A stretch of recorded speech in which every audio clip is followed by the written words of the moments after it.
The Labour Party accused the government of selling over 250,000 shares of the ECFH to the National Insurance of Barbados through the NIC on February 15th.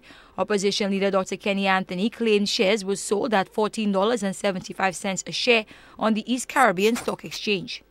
Why were the shares not offered to the public and in particular to individual investors who are crying out for such shares, bearing in mind that there is heavy demand for shares in the Bank of St. Lucia?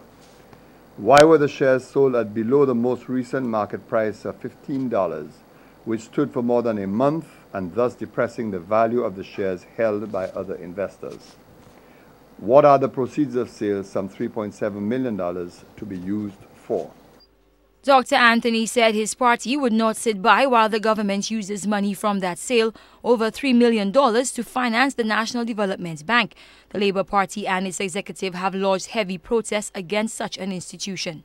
I hope that these shares were not sold by the National Insurance Corporation to finance the establishment of the so-called Development Bank. The St. Lucia Labour Party will not take kindly to the use of the funds of the NIC to finance an institution to be utilized as a slush fund by the Stephenson King administration. However, later on in the day, the Labour Party issued a release retracting its allegations. A release from the SLP said the party is pleased to learn that the Bank of St. Lucia shares recently sold on the ECSC were not shares disposed by the National Insurance Corporation.